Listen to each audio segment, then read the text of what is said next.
संत साधु राम की प्रशंसा अपने आप ही चारों तरफ फैलनी प्रारंभ हो जाती है। जो कोई भी उनके नाम का स्मरण करता है वह अपने आप ही उनकी ओर अपने चरणों को गतिशील बनाना प्रारंभ कर देते हैं। उसका मुख्य कारण यह उभर कर सामने आता है उनकी प्रवचन शैली, कथा करने का सलीका, ढंग है, वह अपने आप में लाजवाब था। एक बार कोई व्यक्ति सत्संगत में पहुंच जाता है, फिर वह बिना सत्संगत किए कभी रह नहीं सकता है। भूखा रह सकता है, प्यासा रह सकता है, नंगा रह सकता है, बिना सोए बिना रह सकता है, पर सत्संगत में जाए बिना वह नहीं रह सकता है। ऐसा ही आकर्षण था उनके सत्संगत करने में। धीरे धीरे और ज़्यादा उनका नाम है प्रसिद्धि प्राप्त करना प्रारंभ कर देता है। भक्तों ने निवेदन किया, प्रभु आप गांव-गांव, नगर-नगर, डगर-डगर, दर-दर प्रवचन करने के लिए घूमते रहते हैं, फिरते रहते हैं, इससे क्या फ़ायदा मिलने वाला है? यदि आप एक जगह पर स्थिर रहकर अपने ज्ञान की गंगा को प्रभावान बनाने की अनुकंपा करवाएंगे, इससे बहुत बड़ा फायदा आपको होगा या नहीं होगा, पर आपके जो भक्त लोग हैं, अनुयायी लोग हैं, उनको बहुत ही ज़्यादा फायदा होना प्रारंभ हो जाएगा। दूर बैठे लोग भी आपके सत्संग का लाभ लेने के लिए अपने आप ही समय निकालकर यहाँ पर एक जगह पर आना प्रारंभ कर देंगे। अच्छा रहेगा, आपका स्थान है वह धीरे धीरे अपने आप ही प्रसिद्धि प्राप्त करना प्रारंभ कर चुकेगा। भक्तों के लिए भी एक आश्रय स्थल बन जाएगा। भगत लोग आएंगे, कोई आपके सत्संग में 2 दिन, कोई 4 दिन, कोई महीना, कोई 2 महीना, कोई 12-12 महीने तक रहने का भी प्रयास करेगा। जब आपका सत्संगत वह सुनेगा तो उसके मन के अंदर अपने आप ही धीरे धीरे शांति का अवतरण है वह होना प्रारंभ हो जाएगा। अशांत भक्तों के लिए शांति का मुख्य केंद्र स्थल है वह बन जाएगा आपका एक जगह पर लंबा प्रवास करने का समय। भक्तों की यह मनोहार भगवान भी टाल नहीं पाते हैं।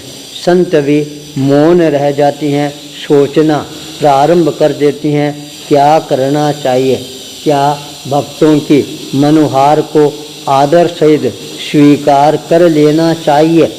फिर मन में विचार आता है एक जगह पर रहने से क्या फ़ायदा होने वाला है। जगह जगह पर जाएंगे, जगह जगह पर नए नए भक्त जुड़ेंगे, उन सबको और ज़्यादा लाभ मिलेगा।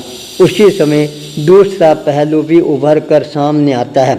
जगह जगह जाएंगे, इससे हमारा समय है उसका अपव्य होगा। एक जगह पर रहेंगे तो समय का अच्छी तरह से उपयोग भी कर सकते हैं। आने वालों को भी कोई कठिनाई और परेशानी का अनुभव है वह नहीं होगा। सभी के मन के अंदर परम शांति की अनुभूति रहेगी। चलो अपने को एक जगह पर रहकर सत्संग का लाभ है ये उठाने का अवसर प्राप्त हो रहा है। चिंतन धारा गहराई के साथ में आगे बढ़नी प्रारंभ हो जाती है। भक्त अपने भगवान के मुखारबिंद को देखते हैं और मन में विचार कर रही हैं। लगता है भगवान कोई भी प्रकार की प्रतिक्रिया व्यक्त नहीं कर रही हैं, अर्थात मनाही नहीं कर रही हैं। इसका मतलब है अब भगवान की इच्छा हो गई है एक ही जगह पर अपने आप को प्रतिष्ठित करके सत्संग की गंगा को और ज़्यादा तेजी के साथ के अंदर प्रवाहित करना चाहिए। भक्तों ने तत्काल योजनाबद्ध कार्य प्रारंभ किया। बहुत अच्छी जगह लेकर और वहाँ पर आश्रम का निर्माण कार्य है वह भी प्रारंभ करवा देते हैं। चारों तरफ हरियाली का साम्राज्य है वह भी व्याप्त हो जाता है। बाहर से आने वाले भक्त को यह अनुभव होना प्रारंभ हो जाता है मानो हम नंदन वन में पहुंच गए हैं। नंदन वन के सारे सुख है वो हमारे को प्राप्त होने प्रारंभ हो गए हैं। धीरे धीरे सत्संग का असर है वह रंग लाना प्रारंभ कर देता है। भक्तों की भीड़ अपने आप ही उमड़नी प्रारंभ हो जाती है। एकाएक एक दिन एक बिल्ली का छोटा सा बच्चा है वह उछल कूद करता हुआ कब सत्संगत में आकर बैठ जाता है स्वयं उसको भी पता नहीं लगता है। और जब वह सत्संग को सुनना प्रारंभ करता है इतना ज़्यादा एकाग्र चित्त बन जाता है उसको इधर उधर का कोई ख्याल ही नहीं रहता है। प्रवचन सत्संगत पूरी हो जाती है। भक्त लोग प्रसादी ग्रहण करके अपने अपने घरों की ओर रवाना होने प्रारंभ हो जाते हैं। भगवान अकेले विराजमान थे और वह बिल्ली का बच्चा उछल कूद करता हुआ सीधा आकर भगवान की गोद में बैठ जाता है। यह दृश्य और भी ज़्यादा महत्वपूर्ण बन जाता है। भगवान उस बिल्ली के बच्चे के मस्तक पर हाथ फेरना प्रारंभ कर देते हैं। सबसे ज़्यादा प्रभावित करने वाली बात थी उस बिल्ली के बच्चे की एकाग्रता। सायंकाल के समय जब सत्संगत का कार्यक्रम प्रारंभ होता उस समय चारों तरफ अंधकार है वह विद्यमान रहता था।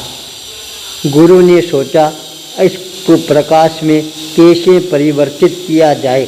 जब उस बिल्ली की एकाग्रता को देखते हैं तब सोचा क्यों नहीं यह इतनी एकाग्र है इसके मस्तक पर जलता हुआ दीपक यदि रख दिया जाए तो वह दीपक चारों तरफ है प्रकाश करना प्रारंभ कर देगा। सत्संग का नया आनंद है सबको अपने आप ही आना प्रारंभ हो जाएगा। सत्संग का समय होते ही दीपक जलाकर उसके मस्तक पर रख दिया जाता।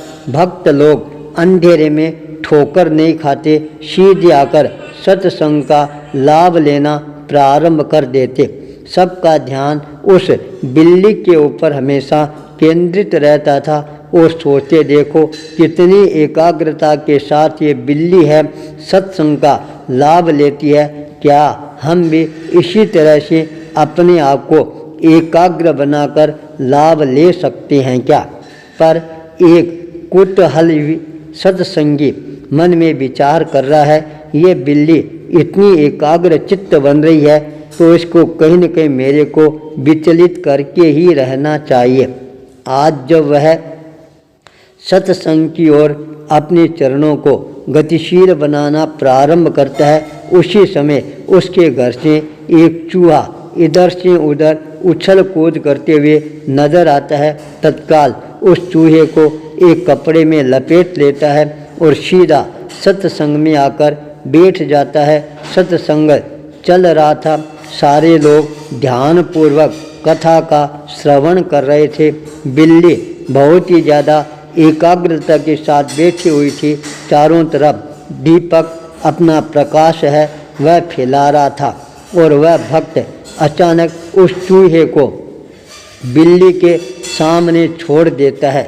बिल्ली की नज़र चूहे पर केंद्रित होती है और वह एकाग्रता भूल जाती है। तत्काल झपाटा मारने के लिए चूहे पर छलांग लगाती है। दीपक नीचे गिरता है। चारों तरफ अंधकार का साम्राज्य है वह स्थापित हो जाता है। जब यह दृश्य सामने आता है भक्त लोग अंधेरे के कारण अपने हाथ इधर उधर मारने प्रारंभ कर देते हैं। उस समय सत्संग करते हुए गुरु ने कहा देखो आदमी अपनी जो मूल प्रवृत्ति है उसको तिलांजलि नहीं दे सकता। इसके लिए उसके जीवन में हमेशा अंधकार रहता है। ये बिल्ली एकाग्रता के साथ प्रवचन सत्संग का लाभ ले रही थी पर चूहे को देखते ही इसके भीतर की प्रवृत्ति है जागृत हो जाती है, एकाग्रता भंग होती है और प्रकाश अंधकार में बदल जाता है।